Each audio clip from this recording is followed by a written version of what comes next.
Welcome back to Bites and Giggles, where we recommend you spots to go with your friends or by yourself. My name is Nasra Ahmed. My name is Mo Olsh. And this is Tyler McFarlane. And as Nizrat mentioned, welcome back.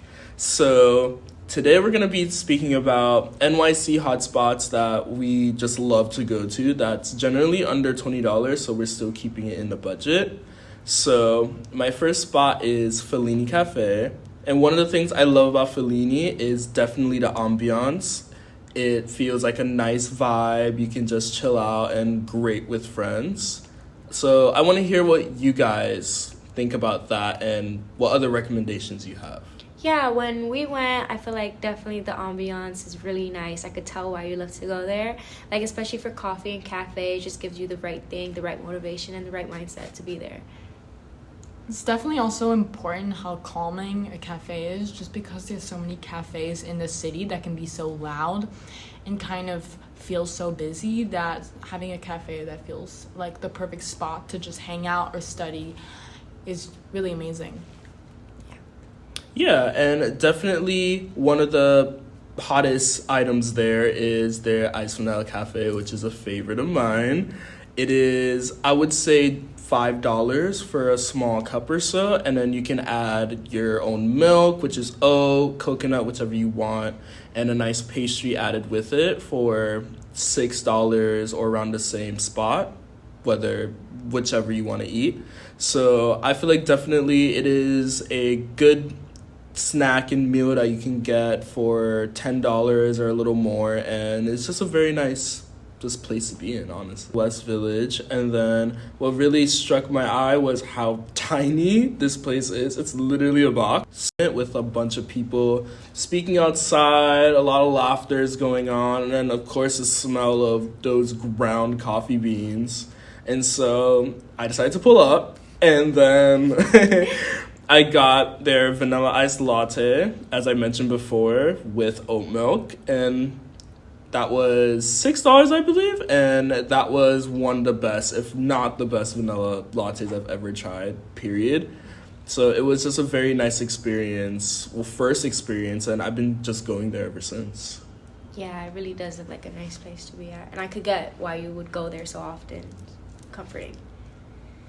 Definitely. I feel like my place is very similar to that. Mine also has like no seats. It's very tiny. It's very like, if you see it, you see it. If you don't, well, then try again. Yeah, my place doesn't have any like seats or anything, but they sell, I believe, the best pizza. And the reason I found it was actually from like a long night out, if you get what I'm saying. And I was just craving something to eat, craving something greasy, craving something filling. And I tried that pizza, and it's like not your typical pizza. It's like more on the saucier side. Me personally, I like saucier things. So like we eat it on the more saucy. It's just like fit what I wanted exactly in that moment.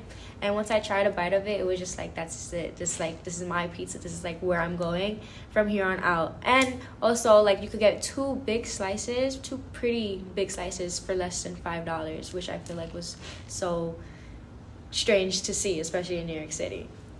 I really thought it was an amazing spot to choose, mainly because there's so many New York City slice spots in the city. You can find them anywhere, but something like a good Chicago style pizza slice is really difficult to find here. And the fact that even though the location is really small, it has a really nice ambiance to it. The lighting, the decor, it really fits what they're trying to sell.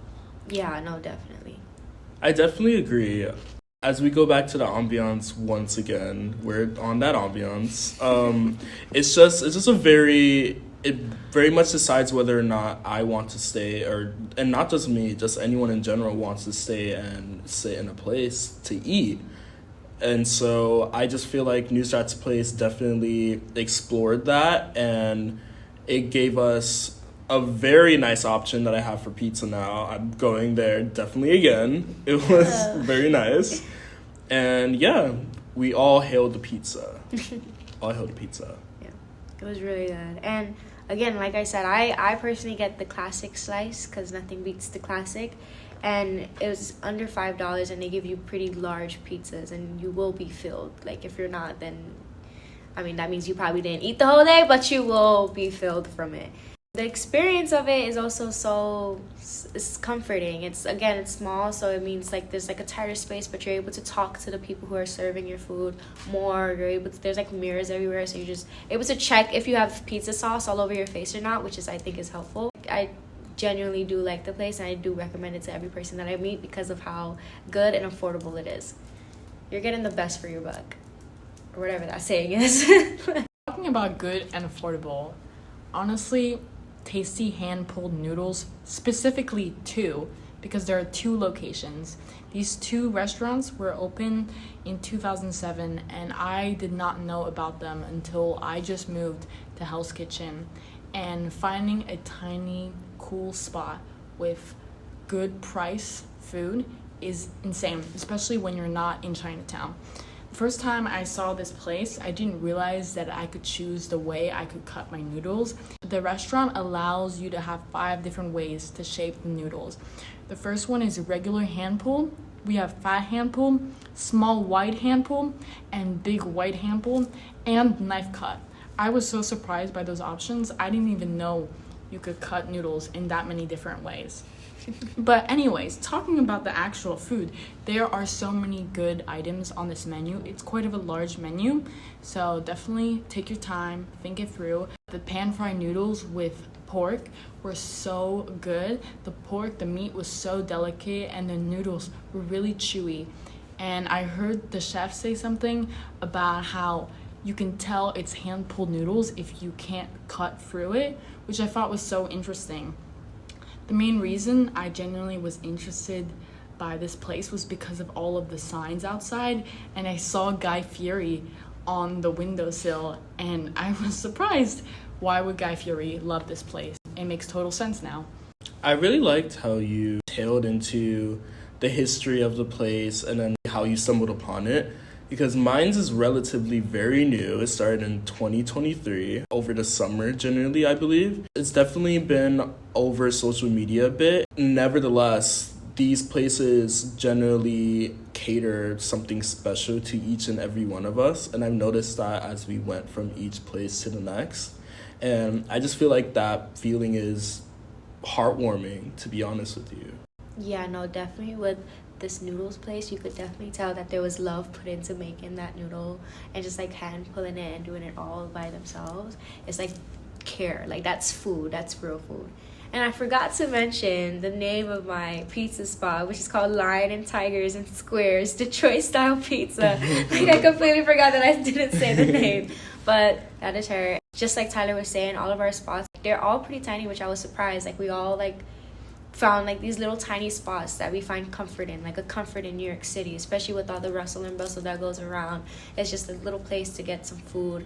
You can bring friends if you want. You can just like chill. Like, it's good and it's filling, so it's nice. And honestly, places that are such small hole in the walls are kind of the best sometimes, especially in the city, because they tend to put a lot more care into the ambiance and the actual quality of the products itself, rather than just how big and fancy it looks. I think it tends to be the best spots that have the smaller spaces.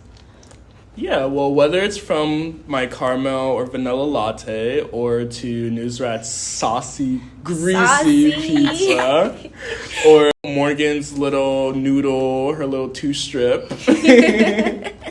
These places all mean something very genuine to us. Unfortunately, we are all out of time today, but next week we will be coming back with even more recommendations. And please make sure to check out our webpage, as we will have the addresses of our favorite locations. This is Bites and Giggles signing out. I'm your host, Tyler McFarland. Nasra Ahmed. And Mo Olsh. Bye. And we'll see you next time. Bye.